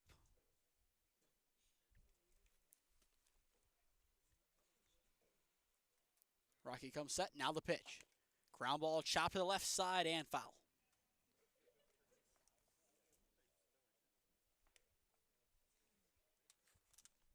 Rocky so far through 5 1/3 innings pitched has 8 Ks to his name. His day could be done soon if B2 gets a couple more runs on the board. Mate's still warming up in the bullpen. That could also be a warm-up for the next game. The pitch. Ground ball chopped to the left side of the infield. This could be trouble. Clavijo fields it. The throw across is in time. He gets the runner going to first for out number 2. Once again, Jacob Clavijo makes an excellent play. Couldn't get the runner going to second base. Unfortunate. You get 1 out. 2 outs now. A force at first prevents any damage. But if you're B2, it becomes pivotal that you get 2 runs on the board. You have 2 in scoring position. This is your best chance to get back in this game. It's been a game that's gone back and forth.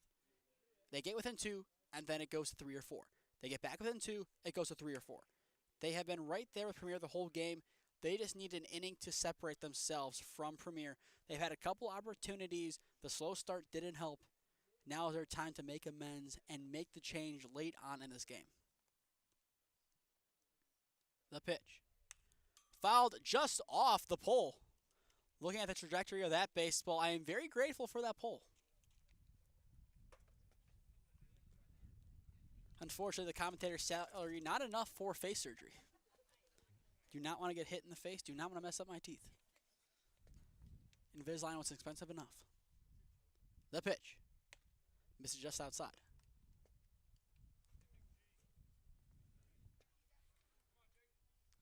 Runners at second and third, 2 away in the top of the 6th. Premier still up 7-3. The pitch from Rocky. Nice block from Ramos, most likely preventing a run. Blocking becomes even more pivotal later on in this game. If anything gets past B2 at this point, they have nothing to lose. They're going to send the runner if it's close. Try and make something happen that way. If they were bold enough to do what they did earlier on in the game to get, I believe, their 3rd run, where they sent a runner as Rocky dealt, they're willing to do that. This time, it's fouled well out of play towards the softball field.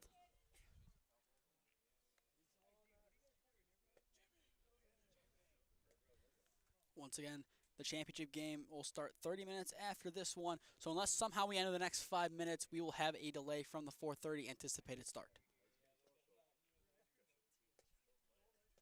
The pitch from Rocky.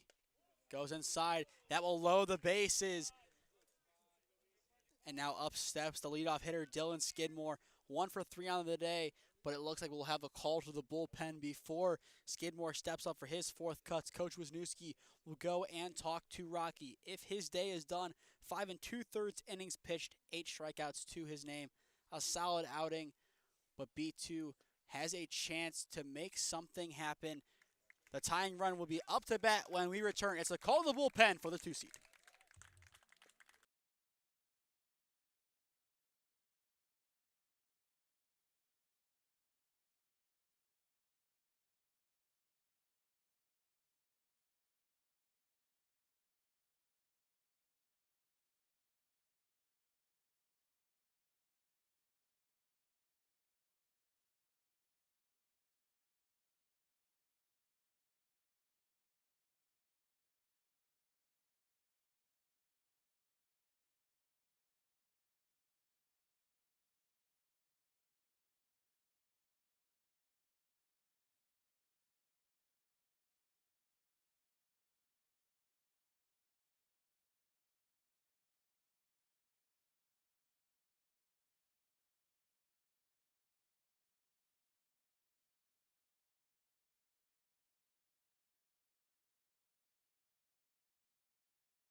Top of the 6th inning in Brunswick. The call to the bullpen has been made. The rising sophomore at Heidelberg, Henry Mate, steps onto the bump to try and settle things down for Premier. The tying run in the box for the B2 Bulls is Dylan Skidmore. 1 for 3 on the day thus far.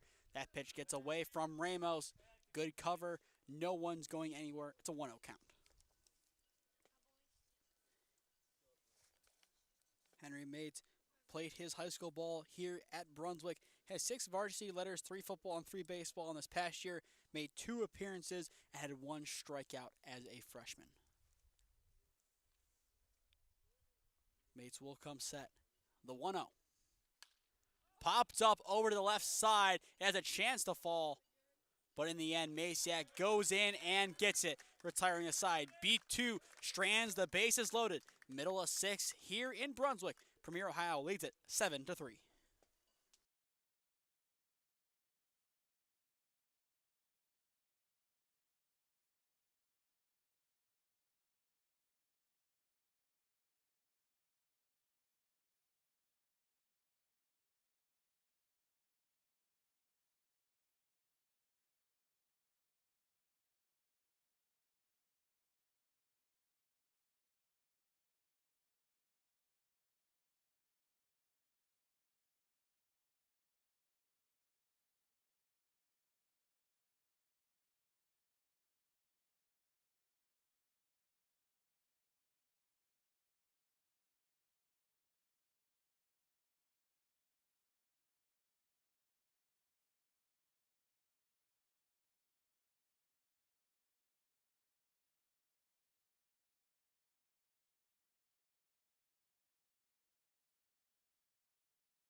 Bottom of the 6th inning in Brunswick. Premier in the driver's seat, up 7-3 over the B2 Bulls. If you're just tuning in, I am Nathan Smee on the call for you this afternoon in Game 2 of the WRCL semifinals. First pitch of the inning misses inside. It's a 1-0 count to begin this at bat. It'll be a new pitcher on the bump for the B2 Bulls. As doing a quick roster flip, it is Matt Brown, the rising senior at Walsh.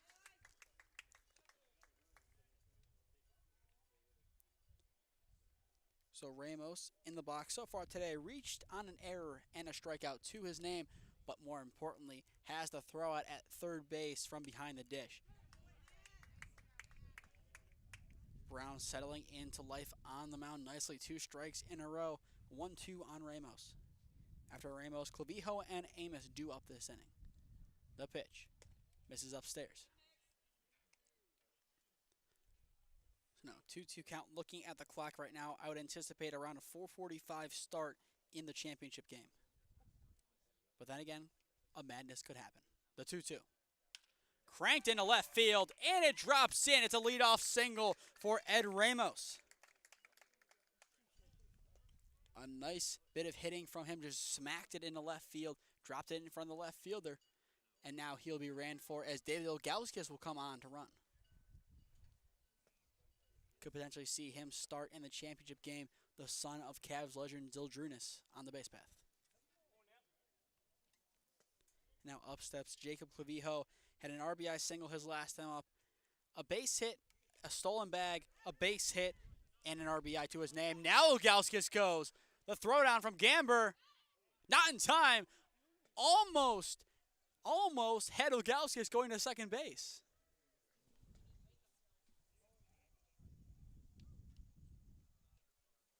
Ilgauskas lucky to be in scoring position. I'm almost surprised that he was safe. Gamber had an excellent throw. It was perfectly there. Ilgauskas definitely lucky. Sent into right field and caught on line. Ilgauskas will tag. There's a chance the play is made. The slide is not in time. So Ilgauskas now at third base, but almost was out going to second base on a really delayed steal. After the flyout, up steps Jack Amos. Amos, the center fielder, a walk, a strikeout, and a walk to his name thus far. Now if there's a pass ball, maybe Premier tells Ilgauskas to steal home, but I would not count on that. I think if the ball is passed, Gamber will have time to get the ball. If Ilgauskas scores, it's going to be on a base hit. The pitch from Brown. Swing and a miss. And that could benefit Brown knowing that if the runner at third isn't going to take off, he can be more creative with his pitches. He can try and go low in the zone, get Amos to get a golf swing, and get his swings and misses that way. The 0-1 misses well outside. Now 1-1 count on the center fielder. 4-2 in the top of the seventh. Rothlisberger, Morris, and Gamber, the three due up to hit in their final ups. The pitch goes to the outside corner. Now 1-2 on Amos. Brady Maciak awaits in the on-deck circle.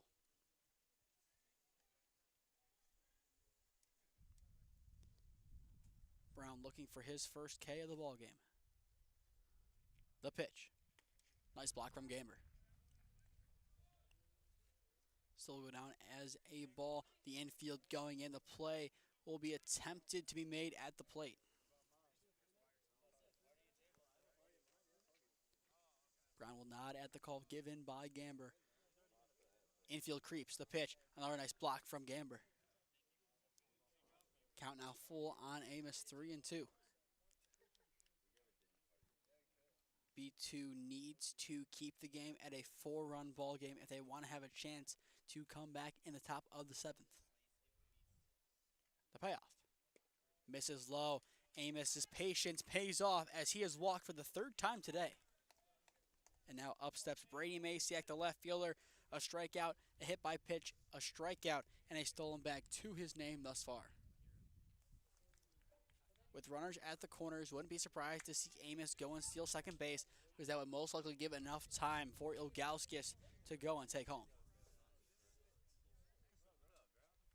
The pitch. In the zone, 0-1 count to begin this at-bat on Maciak. Amos still staying put over at first base. Brown keeps a close eye over at first base. He deals the 0-1. Swing and a miss, a hefty cut from Maciak. He'll take a second here to regather himself, trying to make something happen. Brown looking for out number 2. It would be very beneficial, especially for the scoreboard, to get the out at the plate. Runner goes, the pitch. Popped up, it's gonna go out of play, it appears. It has a chance to stay in, actually it stays in, and it's caught by Gamber. A nice job from Dylan Gamber to stay tracked and locked in with the ball to snag it for out number 2. It hung for a good couple of seconds. Kind of surprised it stayed in.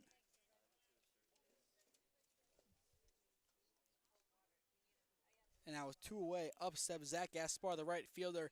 A ground out, a walk, and a fly out to his name thus far.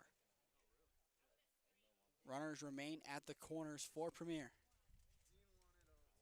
Amos breaks the pitch. The throw down from Gamber.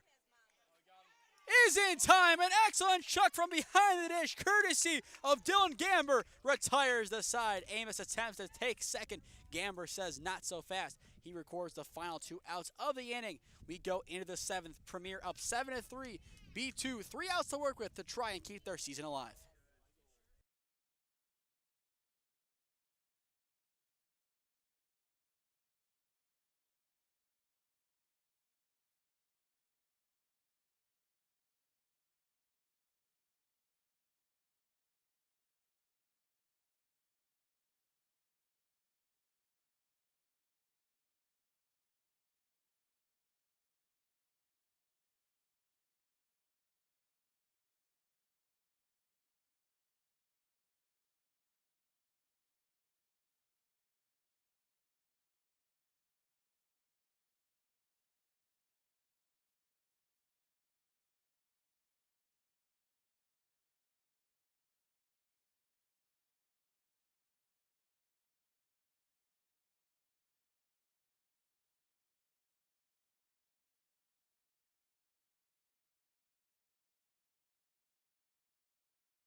The B2 Bulls are down to their final 3 outs of the 2024 WRCL season. They will rely on Shane Rothlisberger, Devin Morris, and Dylan Gamber to keep their hopes alive, down by 4 to Premier, Ohio as we begin the top of the 7th inning. First pitch from Mates just misses off. 1-0 count to begin the at-bat on the shortstop Rothlisberger, who last time up doubled. Overall on the day, he is 1 for 3. The pitch. Giving a ride into right center field, getting underneath it is Amos, and he snags it. 1 up, 1 down for Premier's defense. And now up steps Devin Morris for his 4th cut of the ball game. 2 for 3 on the day, a single, a flyout, and an RBI double to his name. The left fielder looks to go 3 for 4 on the afternoon. B2 needs a spark from somewhere. Why not be him? The pitch. Fouled away over the netting, nothing in 1 count. Looking at the clock right now and the game script, I'm going to go on a limb and say the championship game will begin at 4:45 p.m. The 0-1. Skips away and somehow stays inside the park this time. So far today we've had 2 balls skip off the ground, go up the netting, and leave. One of them resulted in a run scoring.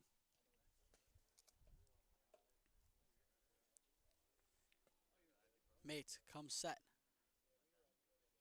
The 1-1. Misses low. A nice idea from Mates and good patience in the box from Morris makes it now a 2-1 count. After Morris, Dylan Gamber, the catcher, he awaits in the on-deck circle.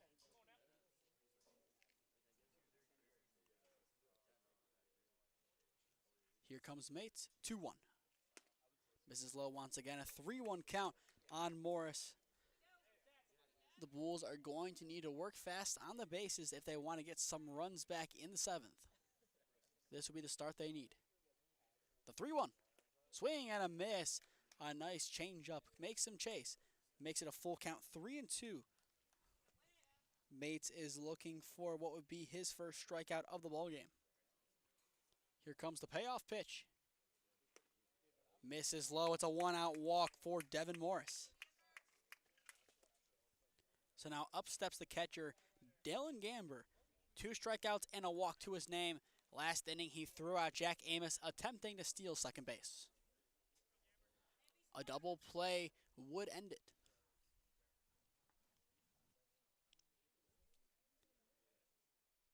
May holding the runner on over at first base. The pitch from Mates. trails outside. 1-0 count to begin the at-bat on the catcher, Gamber. If he is able to get on, then it goes to Jacob Barker.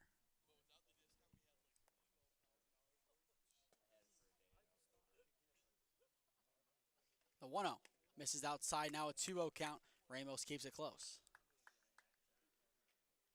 Premier needs to settle in, lock in, and get this game done. They do not want to have to overthink things. They were close to giving up the lead. It was 7-3 with the bases loaded not too long ago. They want to get this game over with and get ready for the championship game and give it their best shot to take down the Lumber Company. The 2-0 cranked into left field, going way back, and it is gone! A 2-run shot over the left field wall from Dylan Gamber makes it a 7-5 ball game. This game's not quite over yet. An excellent crack from Dylan Gamber gave it a ride to the same exact spot that Drew Harvey did back in the first. But we have a ball game. It's a 2-run game, more attainable now for B2.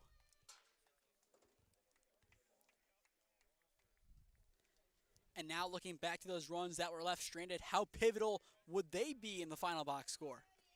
Jacob Barker has singled in each of his last 2 at-bats, 2 for 3 on the day, steps back in. The pitch. Right down the pipe, 0-1 count to begin this at-bat.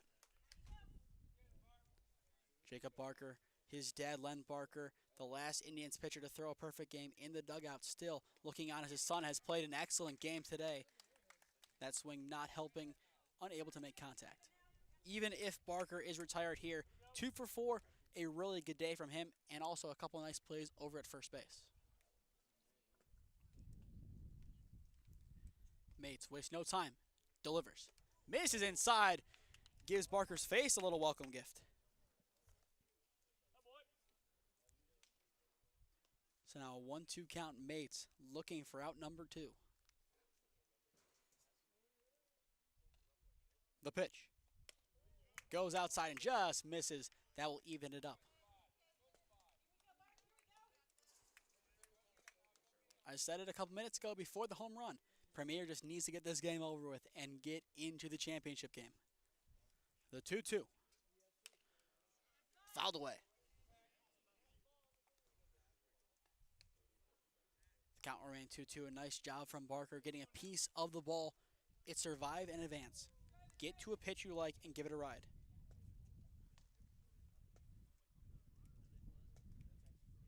Here comes a pitch from Mates.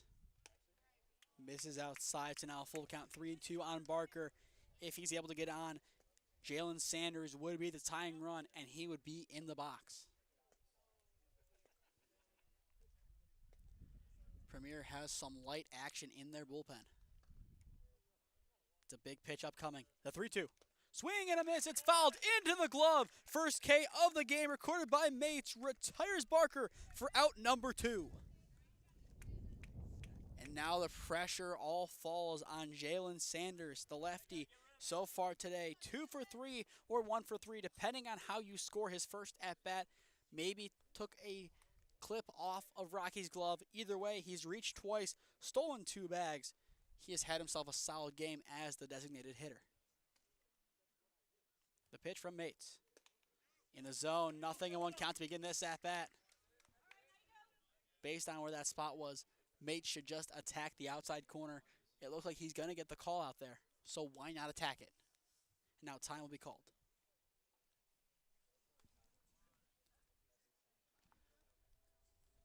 Looks like the starting pitcher for the Mountaineer Lumber Company starting to get warm behind us. We'll take a look later on to see who it is. The 0-1 fouled away and will just stay inside the park. Baseball is a very dangerous spectator sport, especially here in Brunswick. Sanders and the B2 Bulls down to their final strikes. It's an 0-2 count. Mates to send Premier to the championship game. The pitch misses upstairs. So we'll see at least one more pitch in this game. It's a 1-2 count on Sanders. If Sanders is able to reach, Kirtland Lambert, the third baseman, would be up next. Here comes the pitch. Misses low, a nice block from Ramos. Evens it up at 2-2. The pressure is on both sides. Mace just trying to get this game over with. Sanders trying to keep his team summer alive.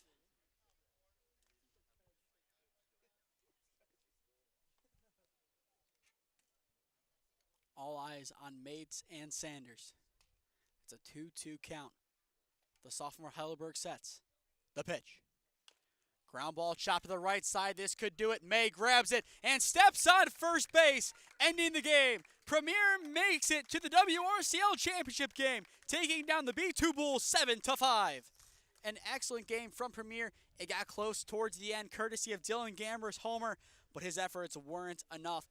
Premier makes it to the championship game where they will take on the Mountaineer Lumber Company as they look to continue their run as the 5 seed to champions. Your player of the game from Premier. There's a couple of guys you can look at. You have to start off a game hot somehow. You have to get your catalyst. That catalyst was Drew Harvey. His home run enough to earn him player of the game honors.